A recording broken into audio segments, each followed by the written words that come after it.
Pelennor Fields. The whole of Pelennor Fields was really difficult because it was such a kind of massive battle. Pelennor Fields was just huge. It was very tough on people just because of the energy levels that were required with the filming. It was just immense. I find it quite hard to describe, really. Pelennor Fields, okay. I finally get to fight in this movie. I actually get to fight more in the extended DVD than I did in the theatrical. It was the attitude that she brought to it and the respect that she got from the stunt team because of pushing herself so hard and putting so much into it. Good for you. She's not a natural fighter. Good for you. Because you sort of know what you're doing, and I think you just need to. Well, yeah, no, but you know, even if you don't know what you're doing, make it look good. Yeah, yeah. Good. Shall we just try one more? Well, luck. That was pretty good. Good job. That was really good. Okay. I'm saying that because I feel like that would be such a big deal for me to do. Of that morning star about to crush her, and we had to just keep on shooting it until he got that moment. And this was continuously, and I was going, oh my God, she's getting tired. And action. Yeah. I forget about that you have to keep doing it over and over and over again, all these different takes. It's exhausting. Look at the last minute, Miranda. That was great, Miranda. Let's just do one more and then we'll break for lunch. One more. That was great. One more. I know that I was crying. It was one of those things of being so kind of shell-shocked by the whole experience, that just sort of sitting there and realizing that I had tears running down my face. Just click on to 12 frames a second now. We'll do 12 frames a second variation. I was feeling really sorry for her, and I was going, cut now. Yeah, okay. Cut, and she was knackered. Yeah, knackered. Knackered. Just remember, pain is temporary, film is forever.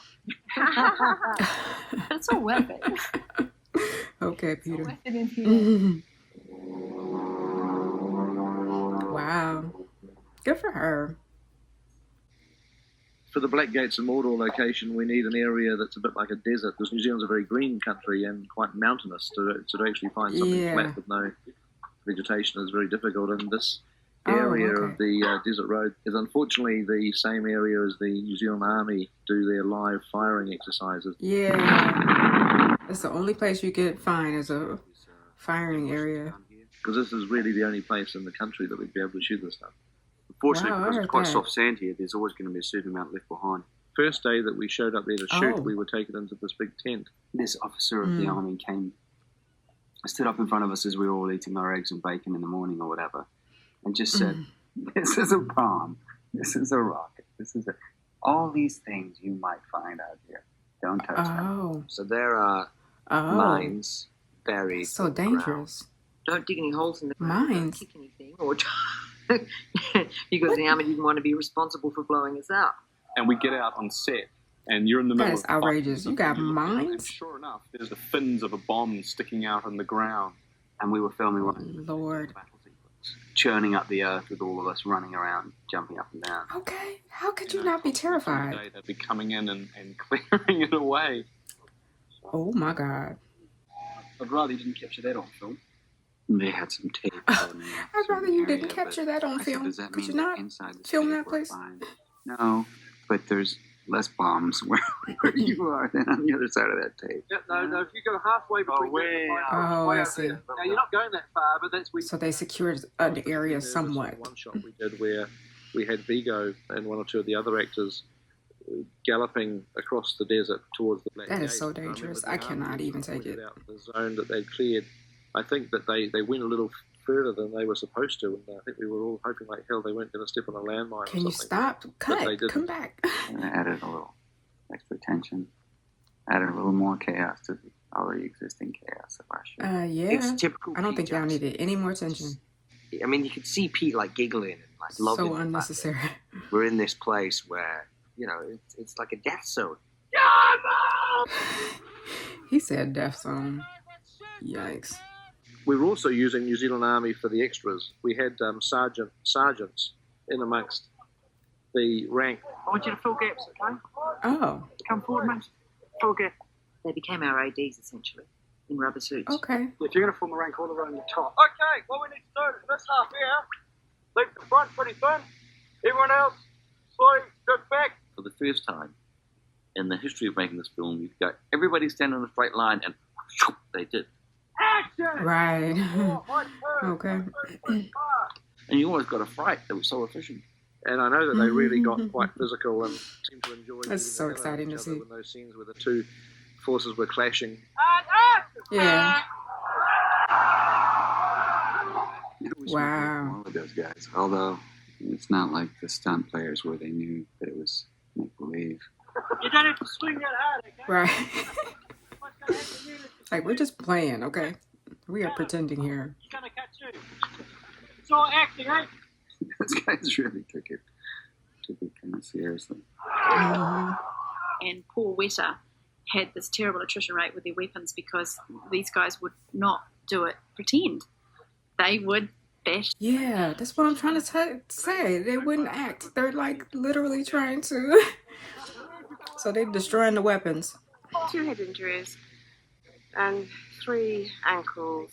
I got a shield in the face. Outrageous. Seen them bright shiny. Been a bit concussed. So, you know, it was legit. He's got a smirk on his face. But I could not. I could never. Pete's fight sequences, you get a sense of mayhem. And it's just bedlam. It's just, people like screaming and getting thrown around. Yeah. Doing battles is like you can rehearse something, but every time you do it, something changes, and the camera's always in different places. So yeah, that's this is true. never planned. This is chaos, organized chaos. Yeah, how do you edit this? Because the clips are never going to be anything. It's not going to be the same. The thing that's tricky with doing all that camera work when you're right in close is the sheer physical danger of it. And I know that Andrew and some of the camera guys had to put on polo armor to make sure that that makes sense. Okay, look at that. He's like armored up, filming. That is so funny. You seem to get some good stuff. Yeah, I mean, you got a bit boned at one point, but it seemed to be quite busy. Yeah. Wow, he got on a helmet. He got on arm pads. Other 2 hobbits. Wow. The hobbits take it's off always so first. funny to see. I love that. That's one of my The little hobbits going. Yeah, me too. I love it too, that they take off first. Being so scared for Fawn, who was playing Billy's scale double, and Kieran Shah, who was playing my scale double, because these are slightly smaller stature people. Oh, that's right. That's true. Lose it on this very uneven ground. There's going to be 200 people running behind them who are not even going to know that they're on the floor, just trampling them to death. I kind of mentioned that to Pete. Where did they go? Where did they cut to? Because rubbing his hands and stuff. I know. I guess the people behind them are directed to not run them over. Hitting me on the head with one of our big ones. Oh, that's so sweet. She gave him a kiss. I mean, when I started this job, I was a 6 stone. Almost an angel. Yeah, I'm a 14 stone warrior now. I mean, I could take out any one of these guys in a heartbeat. You can see the fear in their eyes when they look at you. It's quite incredible. Yeah. Looks quite good. And there's actually quite a good ridge. You could almost use those background rocks there as part of it. Yep. That slow crawl up the side of Mount Doom was just satisfying because you're finally at the meat of the story. You know, it's taken us a long time to get there, but this is what it's all about. Charlotte and I were both equally kind of nervous about approaching that moment and that scene because we knew we had something pretty serious that we had to nail. I got this sense of the movie and they have built towards this moment. I sort of stuffed up the planning of the key day because you know, by the time we were ready to shoot that critical scene between Frodo and Sam, we only had 2 hours left, and all the stress of the time had been spent shooting crawling shots. What we had to do, which is something that we hardly ever did, which is called cross coverage, which is always difficult to do, where you're basically shooting both actors at the same time. We didn't have time to shoot them separately. We had to shoot it all at once. Okay. What was great about at the same time, huh? Interesting. And it was going to be used because we were both being covered, so it was perfect. Yeah. Let us get rid of it once and for all. That must be so strange. You have a camera right in your face. I can't carry it for you. But I can't carry you. And I remember at a certain point, Peter came out from around the water. And his glasses were all fogged up and there were tears coming down his cheeks. It was one of those moments where we knew we got it. We knew we had something special. That's the ultimate, you know. That's so sweet. Emotionally. So come on. Yeah. You should hang on just before you don't look as if you can even go too far. It's like thrown over, you can't really move. And then at that point, Gollum appears. Classic filmmaking form. That one of the first shots that I ever did on the movie was the penultimate clash between Frodo, Sam, and Gollum up on the side of Mount Doom. Oh yeah. Okay. That shot of Gollum just leaping onto Frodo and then tumbling down. You have to imagine that was done in this really rocky, bouldery place. Okay. Wow, look at it. It's extraordinary so to think. Clumsy. How do they make it seem so cohesive and just flowing? But he chose to extend that sequence. So they rebuilt that rock structure of that side of the volcano on the stage later on, and we filmed that. And rather ironically, one of the last things we ever shot was the same scene. We came back to do it again, using motion capture on set at the same time. Oh, I see. Look at it. Okay, we it's flowing. finished that scene off. Well, today's motion capture. Yeah. It's the first time we're attempting to actually shoot on 35mm and shoot the motion capture at the same time. And I Andy see. Lecter is right on set. Why is he being wheeled in like that? Oh, they just being funny. Over 2 years, which was What in the world?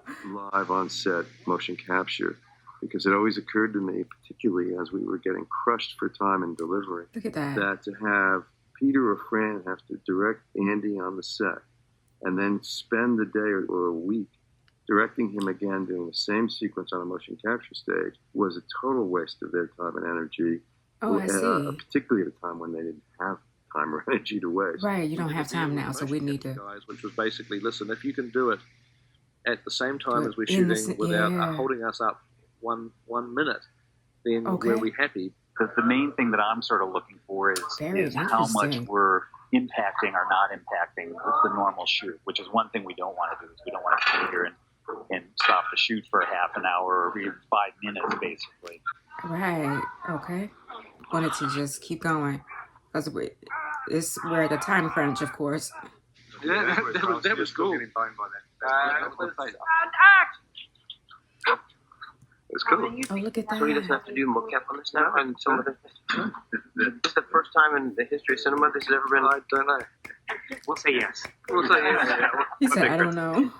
I'll tell you what, it worked absolutely perfectly.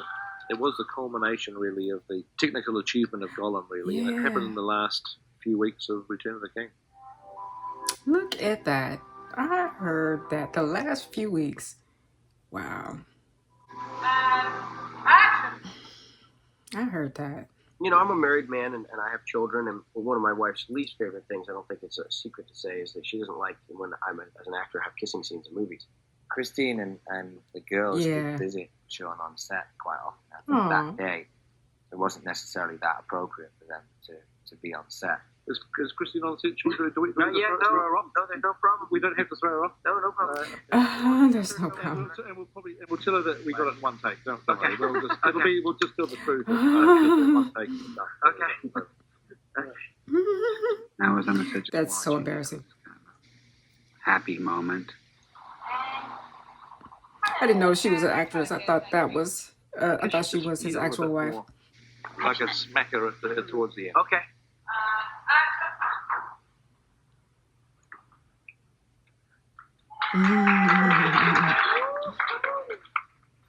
Just put your arm around the shoulders, you know what I mean? And just squeeze her in tight.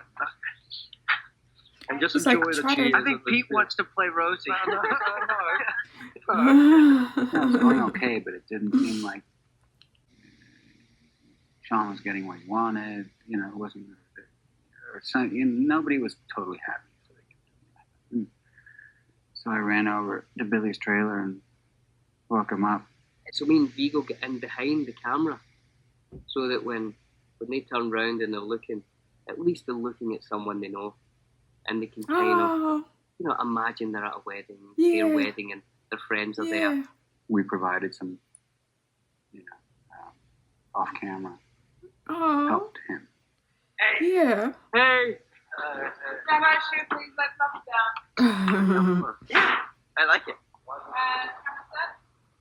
That was nice. What a good idea. Vigo, you are something else, sir. I turn around and I'm like, yeah, and Vigo grabs me and kisses me hard in the mouth. I mean, like, I've never been kissed from man or woman. And, my God, I saw stars. And I think I fell in love for a split second. And then I felt a bit sick. Did you see what they did? You try to make it more comfortable for Sean. That is so wonderful. I love you, Vigo. I think I felt tongue. I think you opened your mouth. I was watching. No, you did. I'm done. I can't believe it. Dirty boys. Seemed to work. The next take, they said, okay, we got it. I like the kiss on that one the best. You did? But that was taken. No. There was only one take. That's what Peter said. We're going to tell Christine. Right. Oh, yeah. Right. And I don't know if that helped their reaction, but I couldn't look at Vigo for a couple of days. I've been secretly wanting to do that, which is a whole nother. I'm done. He's quite an affectionate man. I was kind of jealous because I remember the first party we kissed each other, remember? Yeah. Remember? I've kissed most of the boys. You have? Yeah. I'll tell you what, Billy Boyd gets... You said I've kissed most of the boys. I know for a fact Kiss anybody. that he's kissed 5 members of the fellowship. Male members of the fellowship. Wow. Not like Liv Tyler, Kate Blanchett, and then a couple of, drunken moments. 5 men. Let's go kiss again. Let's go kiss again. Oh, that was so good. I appreciate Vigo for doing that. To making it more lighthearted, for Sean to be more comfortable. And Rosie, the actress. Semi-dreading the Greyhaven sequence, and also, in a sick kind of way. Yeah, it's so dreary. Because as actors, to be crying all day and to be in a state is one of the ultimate places that you can go. A lot of people have said to me that must have been like the final thing you shot with the Grey Havens, was you guys saying goodbye to each other. And it wasn't. It was right in the thick of principal photography, and we had to think, what have we been through? We hadn't been to Mordor and back. So even though my mind knew that, okay, we were going to have this big experience, this was after the big experience, I was a little uncomfortable, hoping that it would hit the right emotional pitch. So we spent the whole day doing this scene. It's so interesting because they hadn't actually gone through all of that, It just gives you a headache, and it's really hard. You have to literally put yourself in that space. It's time for But I think it was also difficult because we could imagine ourselves having to say goodbye to each other, and that was a difficult thing to accept, and that made the scene all the more emotional. So when the end of the day came, although it was a great day, it was like, thank God, that's over. That's, and we've got it. That's great. Next morning we come in. Because they had to wallow in those thoughts and emotions. Sean asked him during dinner break of the day of the Grey Havens, had went off to make a phone call or something, and took his costume off. So when he came back, he forgot to put his waistcoat on, or vest, as you call it in the USA. Oh my God. Oh my God. What did they do? So we had to reshoot it. Can you believe that? That this scene that is just like so funny. So kind of nobody noticed. Then you had to go back knowing. Where's the costume people? Like filming another whole day of that.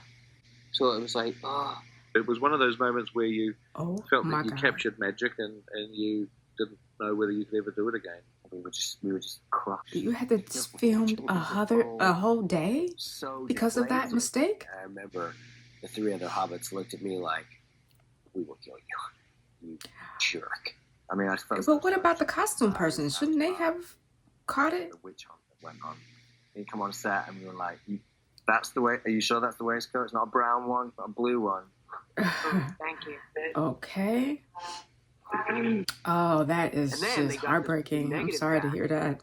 They got a call from the lab with the redo that we had done with the right vest on. We went and looked at the stuff, and it was the most dispiriting thing because the majority of it was out of focus.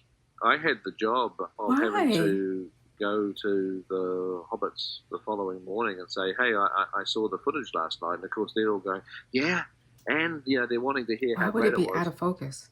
And I'm saying, who was filming? We're going to have to shoot it again. It was out of focus. And I could see this horrible moment on their faces where they thought I was joking. It was one of those situations where I wished I was joking. I wished it was a joke. Because they were just going, oh yeah, oh yeah. It was like Peter's trying to pull our leg again. And it was like, guys, I promise you I am not joking. This is absolutely serious. So we had to redo it again. Lord have mercy. I do not accept. And then everybody was like, but why would it be unfocused though? We don't have to do it a fourth time again. We got it again. We did manage to get it as good, fortunately, but it was just one of those kind of horrible moments. Dang. You were to say to an actor, we will give you a guaranteed get out of jail free card. You want to choose one day where you never have to do that day again. I think all four of us would have said, Great Havens. Right. That's the journey. That's how we earn our stripes. Yeah, very interesting. I commented on that particular scene in the previous video because they were so melancholy. So I can see, and it felt palpable, and I can see why now. They did it 3 times. Obviously in some way it's very sad because we're saying goodbye to a lot of people. A lot of actors are finishing up their roles, and it's been the end of a very long journey. On the other hand, I'm very happy and relieved because shooting a film, whatever size the film is always a tremendous strain. There's a lot of pressure. Yeah, especially this. You just lose a lot of sleep at night, and after especially when you're involved in every single piece, part of it. So I'm happy. Yeah, good for you. The end of principal photography was all a huge rush because we had to wrap before the Christmas break of that year. And suddenly we really kind of ran out of time, and there became this moment where Peter was directing I think something like 10 units at once. I think we'd gotten to the point where there were 7 units shooting 7 days a week, 24 hours a day, meaning camera was always rolling. Right away. It was crunch time. We had to finish. In the course of one day, I think I did 7 or 8 different costume changes. Oh my God, that is outrageous. Have to be on different units. So what else are we doing tonight? How are we doing? When you say crunch I mean, it time, was just really a juggling act. you mean super outrageous crunch time because, Doing all 3 movies in the same day. Okay. It's like, I ain't never seen nothing like that, so. It's outrageous. The end of principal photography.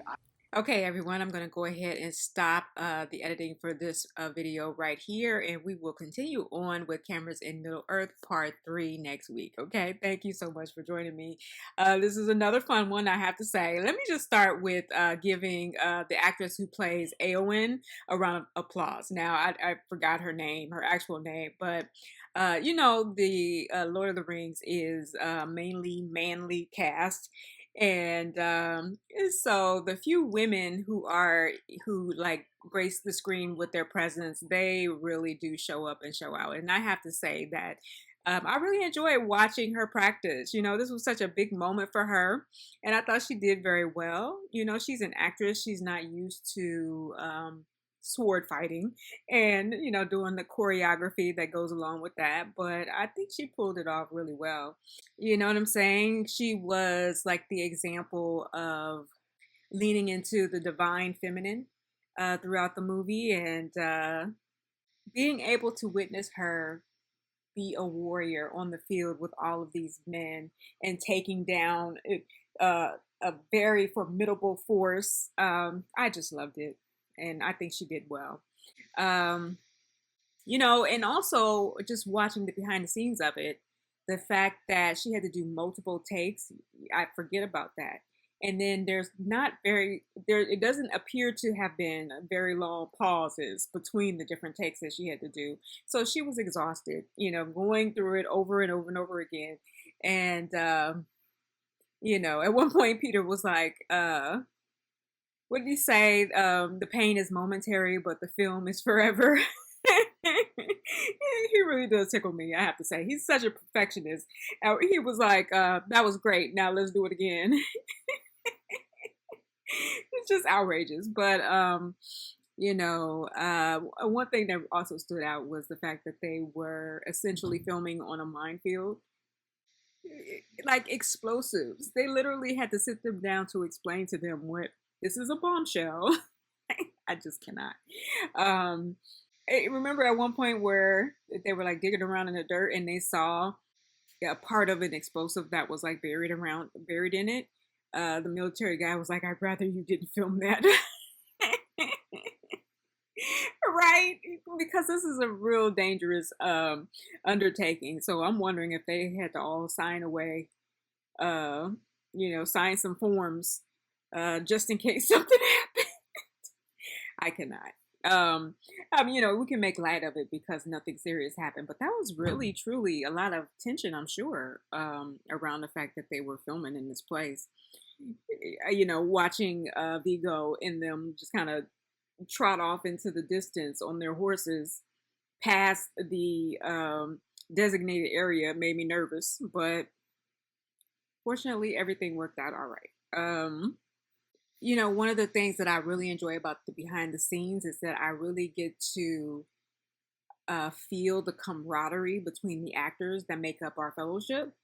And so it was just really sweet to see. It's always sweet to see them like playing around behind the scenes and all of that. And I really enjoyed the part where Vigo went to go get Billy to wake him up so that they could show up for Sean because he was having an awkward kissing scene. And you know, I just thought that was fantastic. They made Sean feel more comfortable about it. And Vigo wound up planting a huge kiss on Billy. And it was so long and drawn out and just funny. And it just shows how comfortable they are with each other. You know what I'm saying? And they were just having the time of their lives. And I just love it. It makes me feel like I'm a part of the crew, you know, just watching this. So I can see why everybody was so sad for, you know, just the end of this, because they really truly formed the bond of a family while they was filming all of these movies, you know, and it shows. It shows in the films and it shows in the behind the scenes. Like even when they were not in front of the camera playing these roles, they were still just really full of a genuine compassion for each other, right? So I just thought that was wonderful. Okay, so I'm going to go ahead and wrap this up here, and we will pick it up again next week and finish up this movie, Cameras in Middle Earth. Thank you again for joining me, and until next time, everyone, I love you, and let's flow.